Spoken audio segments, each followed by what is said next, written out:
ঝাড় ধরে কেন? বেয়াদব! আবার শ্বশুর বাড়িতে এলাম, ভালো করে কয়দিন থাকি, তারপরে আবার চলে যাব। কেডা? আরে ম্যাম, তুমি এখানে?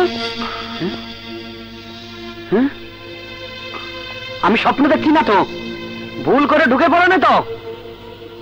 ভুল করে নয় বন্ধু, সব ভাগ্যের খেলা। ষড়যন্ত্র করে আমাকে খুনের কেসে ফাঁসিয়ে দেওয়া হয়েছে। খুন? বলো কি? হ্যাঁ, যে মেয়েটিকে আমি ভালোবাসি তার বাবা খুন হয়েছে। তুমি সেদিন ঠিকই বলেছিলে ম্যান, এখানে সততার কোনো দাম নেই। স্বার্থের কারণে আপন বন্ধু বিশ্বাসঘাতকতা করে। কোন বন্ধু? আমার সেই বন্ধু, একদিন তুমি যাকে আমার সঙ্গে দেখেছিলে। একবার, শুধু একবার যদি ওকে আমি ধরতে পারি। পারবে বন্ধু, পারবে। তার আগে এই জেলখানা থেকে তোমাকে বাইরে যেতে হবে। বন্ধু বলে যখন ডেকেছ, আমি তোমাকে পালিয়ে যেতে সাহায্য করব। আমি নিজেই এই জেলখানা থেকে পালিয়ে যেতে পারি, কিন্তু আমি তা করব না। কারণ আমি এসিপি সিদ্ধান্ত রায়হানের ভাই। আমি এমন কিছু করব না যাতে ভাইয়ার উঁচু মাথাটা নিচু হয়ে যায়। খাওয়ার ঘন্টা পড়েছে, চলো আগে খাই।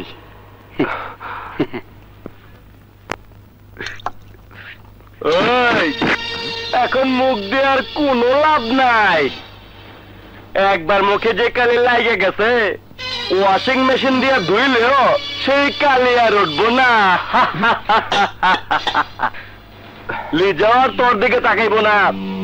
আমার জেল থেকে ছাড়া ব্যাপার দিয়ে এসে গেছে, এখান থেকে বাইরে লিজার আমি বিয়া করমু। আরে শোন শোন, তুই এই জেলের মধ্যেই পয়সা মরবি, আর তোর বাইরেও আমি বাঁচতে দিব না। কুত্তার মতো গুলি করে মারুম।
যাচ্ছি তো। আর বাস না? না, তোকে যেন কি ডাকছে। আমাকে আবার কে ডাকবে? তুই চলো তো বাবা, চলো চলো। তাড়াহুড়ো করছিস কেন?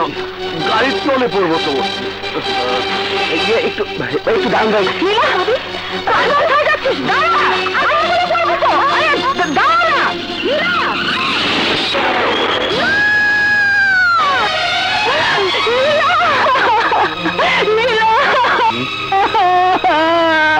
চলো তো বাবা, চলো।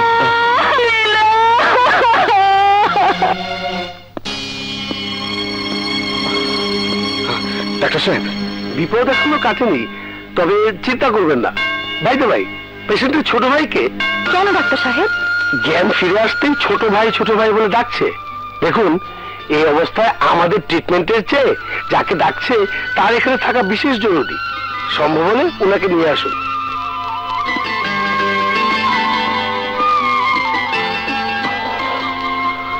কি বললি? নীলার অ্যাক্সিডেন্ট হয়েছে, হাসপাতালে আছে? হ্যাঁ ছোট ভাই, বারবার শুধু তোমার নাম ধরে যাচ্ছে। নীলার যদি কিছু হয়ে যায়? কিচ্ছু হবে না রুবি, আল্লাহর উপর ভরসা রাখ। চলো রুবি, ভাইয়া জানতে পারলে সমস্যা হবে। চলো।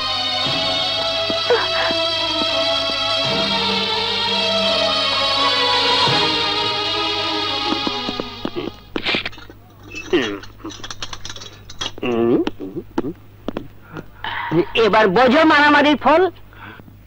এখন থেকে এখানে বসেই তোমার খানা খেতে হবে। আর যাকে মেরেছিলে তার রিলিজ অর্ডার হয়ে গেছে। ওই তুই এখানে বসে কি করছিস? যা না, মানে একটু কথা আছে, একটু কথা। তোর আবার কি কথা? কানা কানে কাম কাম কাম কাম কাম কাম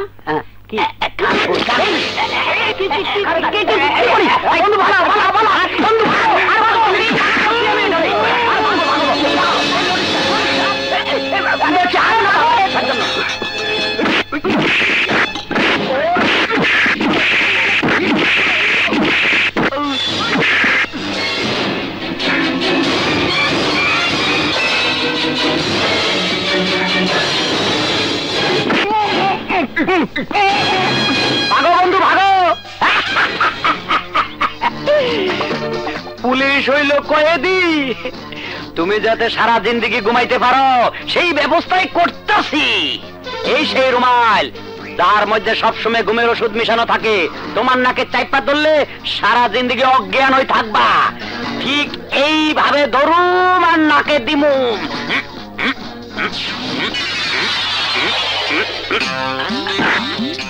এফআইআর ডিটেলস লেখা আছে, তুমি সময় মতো কোর্টে চলে যাবে। স্যার, স্যার এইমাত্র খবর পেলাম আপনার ছোট ভাই সোহেল জেল থেকে পালিয়েছে। কি?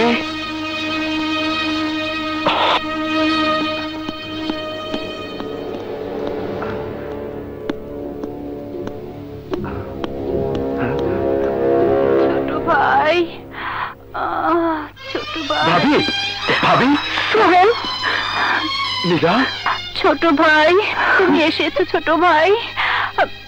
নীলা, এই তো আমি। তোর অ্যাক্সিডেন্টের খবর শুনে জেল থেকে আমি পালিয়ে এসেছি। এটা তুমি ঠিক করনি সোহেল। কোনো অপরাধ না করেও আইনের চোখে তুমি এখন অপরাধী। জেল থেকে পালিয়ে তুমি সেই অপরাধ কারো ভারী করেছো। অপরাধ? আমার বোন হাসপাতালের বিছানায় শুয়ে মৃত্যু যন্ত্রণায় চিৎকার করবে, ছোট ভাই বলে ডাকবে, আর আমি জেলের মধ্যে বসে থাকবো। নিজের বোনকে দেখতে আসার অপরাধে আবার যদি ফাঁসি হয় হোক। ও কথা বলো না সোহেল। তোমাকে নির্দোষ প্রমাণ করার যে পথ আমি খুঁজে বের করার চেষ্টা করছি, সেই পথটা যদি পিচ্ছিল হয়ে যায়। সোহেল ভাই, আপনার জেল থেকে পালানোর খবর স্যার দিয়ে গেছেন। স্যার এদিকেই আসছেন, আপনি জলদি পালান।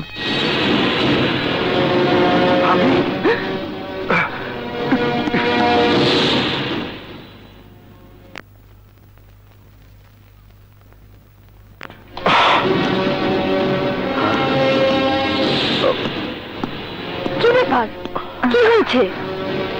সোহেল জেল থেকে পালিয়েছে।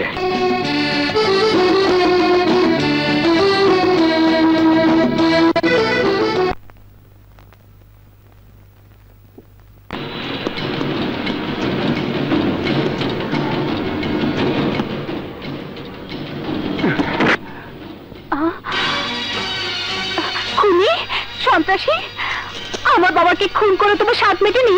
আর কি চাও তুমি আমার কাছে? চলে যাও এখান থেকে, চলে যাও। খবরদার, আমার নাম তুমি মুখে আনবে না।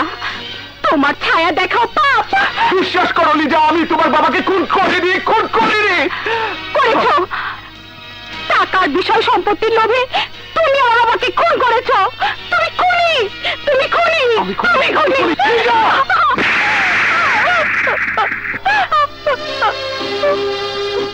ঠিক আছে, আমি চলে যাব, এমন জায়গায় যাব যেখান থেকে কেউ আর কোনোদিন ফিরে আসে না।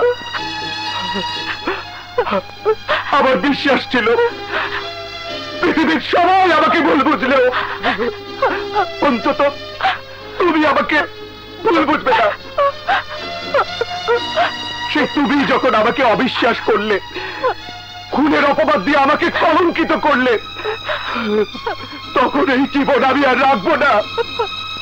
ফাঁসির দড়িতে ঝুলে মরার আগে তোমার চোখের সামনে আমি মরতে চাই। এই কপালে যে কলঙ্কের দাগ লেগেছে, সেই দাগ মুছে ফেলার জন্য আমি আত্মঘাতী হব। এই পোড়া কপাল থেকে রক্ত ছড়িয়ে নিজেকে রক্ত সহ্য করব আর প্রমাণ করব তোমার জন্য আমি মরতেও পারি, মরতেও পারি।